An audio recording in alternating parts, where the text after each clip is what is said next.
असलामुअलैकुम जी वीरो की हाल चाल है। उम्मीद करना तुसी सारे खरीद नाल होवोगे। रब सारे नूं चढ़दी कला च रखे। पंजाब दी सरजमीन ते खालिस्तान बनन जा रहा है, खालसा राज आन जा रहा है। पाकिस्तान दा मुआहिदा करना सऊदी अरब दे नाल ते उस तो बाद नेपाल दे अंदर फौज दा जाना, अमेरिका दी फौज दा जाना ते उस तो बाद अमेरिका दा जेहड़ा रवैया है भारत दे नाल, गोदी मीडिया दे नाल, नेटो दी सपोर्ट करना। नेटो जिस तरह सपोर्ट कर रहा है, अमेरिका जिस तरह सिखां नूं सपोर्ट कर रहा है, खालिस्तान बनन जा रहा है कि मुकम्मल डिटेल है इस मुतल्लक आई दी वीडियो वधने वीडियो वधने तो पहले तमाम दोस्तों की गुजारिश अगर चैनल ते नवे हो तो चैनल नूं सबसक्राइब करो, नाल बने बेल आइकन भी दबाओ ताकि आने वाली जिन्नियां भी वीडियोज़ ने तुहाडे तक पहुंच सकन। चलो वीडियो स्टार्ट करने।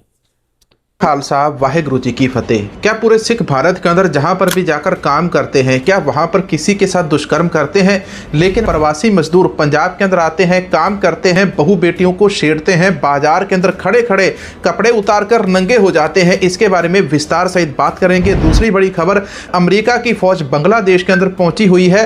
पाकिस्तान ने सऊदी अरब के साथ हाथ मिला लिया। पाकिस्तान के ऊपर हमला किया तो सऊदी अरब के ऊपर हमला माना जाएगा, सऊदी अरब के ऊपर हमला हुआ तो उसे पाकिस्तान के ऊपर हमला माना जाएगा। ऑपरेशन सिंदूर 2.0 किस प्रकार से होगा आने वाले समय के अंदर? यदि पाकिस्तान के अंदर भारत सरकार को हमला करना पड़ा तो वो किस प्रकार से करेंगे?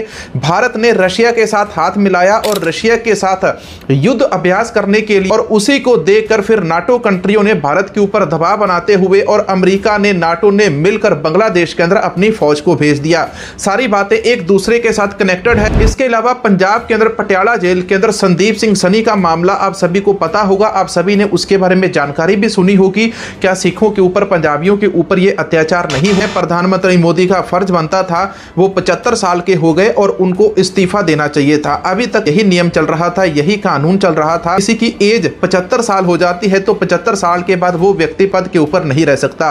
क्या इतने बड़े 140 करोड़ देशवासियों में से भाजपा को एक भी व्यक्ति नहीं मिला जो प्रधानमंत्री पद का दावेदार हो? योगी आदित्यनाथ को बना दो, किसी और व्यक्ति को बना दो, लेकिन कम से कम कुर्सी से साइड में तो करो जिसकी उम्र 75 साल हो चली है।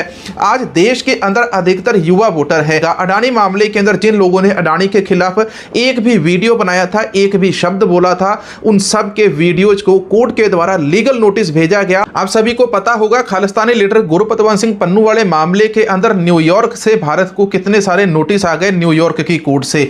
उस मामले के अंदर प्रधानमंत्री मोदी ने या हमारी इंडियन गवर्नमेंट ने कौन से स्टेप उठाए, कोई आज तक पता ही नहीं चला कि किस व्यक्ति की पेशी वहां पर हुई, किसकी नहीं हुई।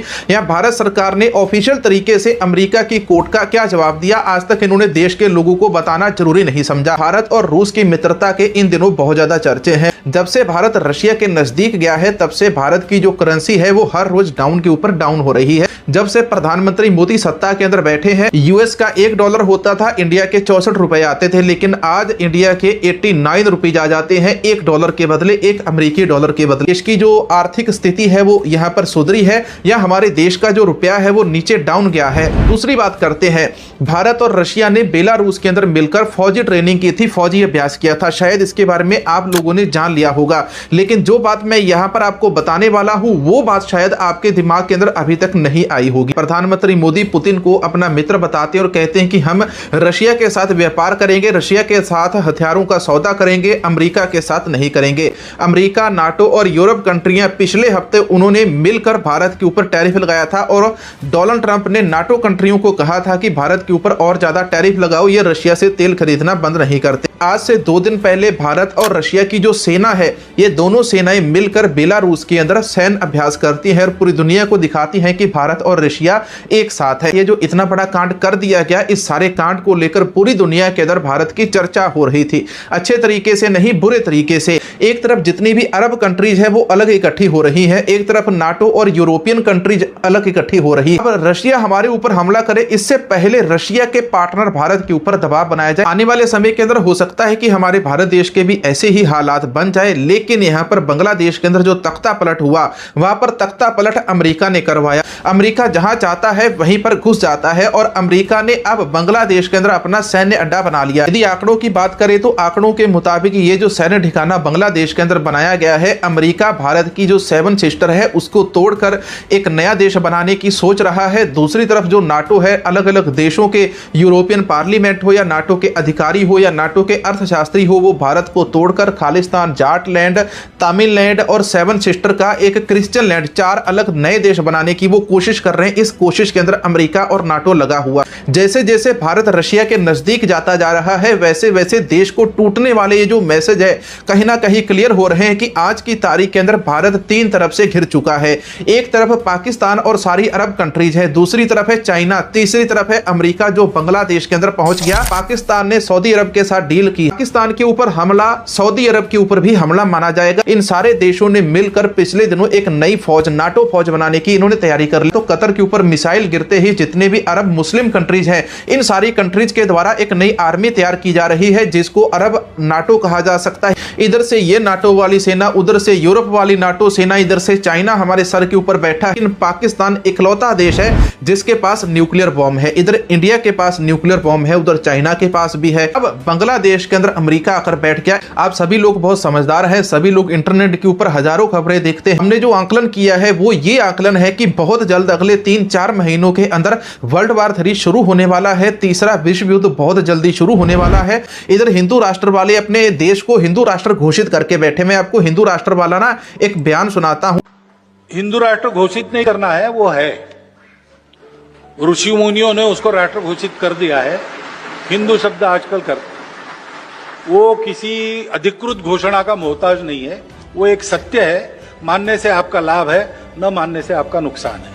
अच्छा, ये यहाँ पर बैठकर प्रेस के अंदर, मीडिया के अंदर, देश के सामने बिल्कुल आज़ादी से इस प्रकार की बातें बोलते हैं।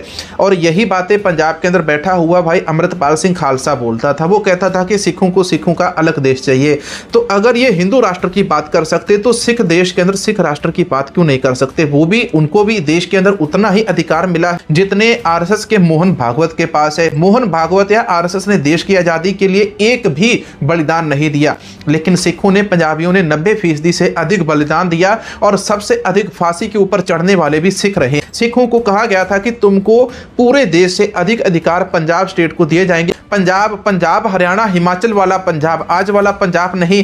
देश आजाद होते ही इन्होंने पंजाब के 3 टुकड़े कर दिए। देश के अंदर पंजाबियों को सबसे बड़ा इन्होंने ये इनाम दिया। अब यहाँ पर ये जो भविष्यवाणियां सच हो रही हैं, इन सारी भविष्यवाणियों के अंदर खालसा राज की भी एक भविष्यवाणी छुपी हुई। भारत के अंदर रहने वाला हर एक व्यक्ति मांगता है, पाकिस्तान के अंदर रहने वाला भी हर एक व्यक्ति खालसा राज मांगता है। महाराजा रणजीत सिंह का जो खालसा राज था उसके अंदर सिखों की जनसंख्या केवल 8 से 10% थी, लेकिन 90% हिंदू, मुसलमान, से जैन, ईसाई, बुद्ध, जैन, ये सारे बाकी धर्मों के लोग होते थे। और वो 8% लोग 90-95% लोगों के ऊपर किस प्रकार से राज करते थे, और कभी भी उनके राज के अंदर उन 90-95% लोगों को एक भी समस्या का सामना नहीं करना पड़ा था। उनके राज के अंदर शिक्षा का स्तर सबसे ऊपर था, उनके राज के अंदर रोजगार का स्तर सबसे ऊंचा था, और उनके राज की जो करेंसी थी उस करेंसी खालसा राज का 1 सिक्का और इंग्लैंड के 11 सिक्के आते थे। बरतानवी साम्राज्य का जो पौंड होता, खालसा राज का 1 रुपया मान लो, और इंग्लैंड के $11 आ जाते थे। और आज भारत की करेंसी देखो कि आज इंग्लैंड का 1 सिक्का होता है, इंग्लैंड का 1 पाउंड होता है, और भारत के तकरीबन 110 से 115 रुपए बन जाते हैं। इसीलिए जो गोरों का साम्राज्य था वो सबसे पहले भारत को गुलाम बनाने से पहले उन सभी ने सोचा कि सबसे पहले खालसा राज को, महाराजा रणजीत सिंह के राज को गिराना होगा।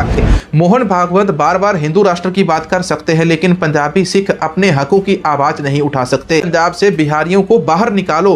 पंजाब के अंदर यदि प्रवासी मजदूरों को रखना है, बिहारियों को पंजाब के अंदर रखना है, तो आप लोगों को उनके खिलाफ एक कानून बनाना पड़ेगा। किसी और स्टेट से आकर जो लोग भी पंजाब के अंदर बसना चाहते हैं उनके लिए कोई नियम, कायदे, कानून होने चाहिए। पंजाब के अंदर यदि कोई भी किसी प्रवासी मजदूर को रखता है, जिस परिवार ने रखा है उस परिवार की, उस व्यक्ति की जिम्मेवारी होनी चाहिए। यदि उस व्यक्ति ने, उस प्रवासी मजदूर ने एक भी गुनाह किया, एक भी क्राइम किया, तो उस व्यक्ति के ऊपर कार्रवाई होनी चाहिए। जिस व्यक्ति ने उस प्रवासी को रखा उसकी सारी जिम्मेवारी उस परिवार की होनी चाहिए। उसके बाद सरकार जो कानून बनाती है उसके अंदर भी बाकी की चीजें ऐड ऑन होनी चाहिए। उदाहरण सहित आपको बताते हैं, आप पंजाब के अंदर रहते हैं, आप हरियाणा में रहते हैं, आप यूपी में रहते हैं, आप जम्मू कश्मीर में चले जाओ, उत्तराखंड में चले जाओ, आप हिमाचल के अंदर चले जाओ, आप 1 इंच जमीन तक नहीं खरीद सकते। लेकिन बिहार से आकर, यूपी से आकर, मध्य प्रदेश से आकर तुम पंजाब के अंदर जितनी भी जमीन खरीद लो, आपके ऊपर कोई रोक नहीं है। क्यों भाई? हमारा हक नहीं, हम भी इसी देश में रहते हैं। अगर वो इस देश में रहते हैं, हम भी इसी देश में रहते हैं। आज पंजाब की ऐसी हालत हो चुकी है कि लुधियाना की बात करें, जलंधर की बात करें, होशियारपुर की बात करें, अमृतसर की बात करें, हर जगह के ऊपर प्रवासी मजदूरों का इतना दबदबा है कि उसको आप सहन नहीं कर सकते। प्रवासी मजदूरों को यदि कोई रोकता है, यदि कोई रिपोर्टिंग करने भी वहां पर चले जाता है, तो प्रवासी मजदूर कैमरे के सामने नंगे होकर दिखाते हैं और इन प्रवासियों के खिलाफ कोई भी कानूनी कार्रवाई नहीं होती और इनकी संख्या ज्यादा होने के कारण कानून भी आज इनकी बात सुनता। इस प्रकार की अभद्र गंदी हरकतें जो ये प्रवासी मजदूर पंजाब के अंदर कर रहे हैं, बहु बेटियों को यहां से भगाकर ले जाते हैं, नहीं भागती तो उनके साथ रेप करके उनको मार के यहीं पर फेंक जाते हैं। बहुत सारे लोगों के घरों के अंदर इस प्रकार से प्रवासी रहते हैं, तो इन सब के ऊपर कार्रवाई होनी चाहिए। बहुत सारे लोग कहते हैं कि सिख भी है, पंजाबी भी हैं जो अदर स्टेट के अंदर रहते हैं, सिख यूपी में रहते हैं, हरियाणा में रहते हैं, पश्चिम बंगाल में रहते हैं, गुजरात में भी रहते हैं, मध्य प्रदेश में रहते हैं, बिहार में रहते हैं, झारखंड में रहते हैं, आसाम में रहते हैं, लेकिन वहां पर वो सिख रहते हैं, लेकिन वो सिख किसी की बहू बेटी के साथ दुष्कर्म नहीं करते, वो किसी बहू बेटी को वहां से इस प्रकार से लेकर नहीं भागते, वो किसी बहू बेटी के गहनों के ऊपर हमला नहीं करते। वो जो सिख वहां पर रहते हैं उस स्टेट के अंदर, वहां के लोग भी कहते हैं कि अगर ये सरदार हमारे पास खड़ा है तो हम सुरक्षित है। लेकिन यहां पर पंजाब के अंदर तुम प्रवासी जो पंजाब के अंदर आ रहे हैं, इनको सिखों के साथ, पंजाबियों के साथ बिल्कुल मत जोड़िए। बहुत सारे लोग ये कहते हैं कि आपके जो पंजाबी लोग हैं, सिख लोग हैं, वो अमेरिका, कनाडा, ऑस्ट्रेलिया, न्यूजीलैंड कितने देशों के अंदर जाते हैं, वो लोग भी आपको सहन करते हैं। हमारे अपने ही लोग, पंजाबी लोग भी ये बातें कहते हैं कि हमारे लोग विदेश में जाते तो वो भी हमको निकाल देंगे। विदेशों के अंदर जो हमारे पंजाबी गए हैं, सिख गए हैं, हिंदू गए हैं, चाहे इंडियंस हैं, चाहे पाकिस्तानी है, किसी भी स्टेट से, किसी भी देश से वो गए हैं, वहां की रेशो देखिए, 70 और 30 की रेशो वहां पर होती है। लेकिन जहां पर वो 70 और 30 की रेशो पार कर गई, जहां पर 30 को पार करके 40 के ऊपर प्रवासी लोग पहुंच गए हैं और वहां के जो लोग रहते थे उनकी जो संख्या है वो 60% नौकरियों के अंदर रह गई। जहां पर 10% का वहां पर थोड़ा सा डिफरेंस हुआ, तो वहीं पर आज आंदोलन चल रहे हैं कि Indians go back, Pakistani go back. अरब कंट्रियों के अंदर कितने लोग काम करने के लिए जाते हैं और उनके जो लॉ है वो कितने सख्त है। वहां पर कोई पंजाबी, कोई सिख हो, कोई हिंदू हो, कोई मुस्लिम हो, क्या वहां पर कोई जुर्म करके भाग सकता है? ऐसा कानून हमको हमारे पंजाब के अंदर चाहिए और जब पंजाब के अंदर ये कानून बनेंगे, ये कानून लागू होंगे, तभी पंजाब का विकास होगा। वीडियो के अंदर आपको कैसी जानकारी मिली है कमेंट सेक्शन के अंदर जरूर बताना। मिलेंगे एक और नए वीडियो।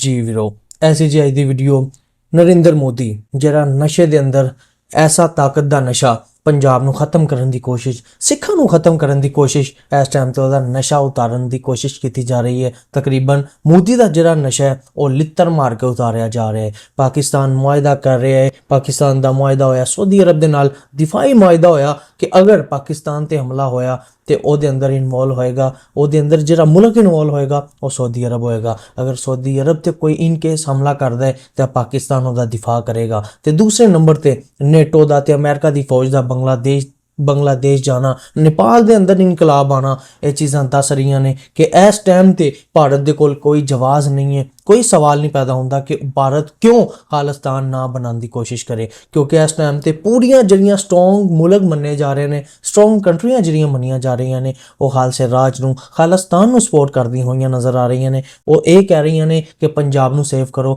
ते खालिस्तान बनाओ, खालिस्तान बनेगा, पंजाब बचेगा, पंजाब दी नौजवान पीढ़ी जड़ी है वो बचेगी। ऐसी जी आई दी वीडियो, तुसीं इस वीडियो के बारे की कहना चाहते हो जरूर कमेंट्स करके दसना। बहुत शुक्रिया।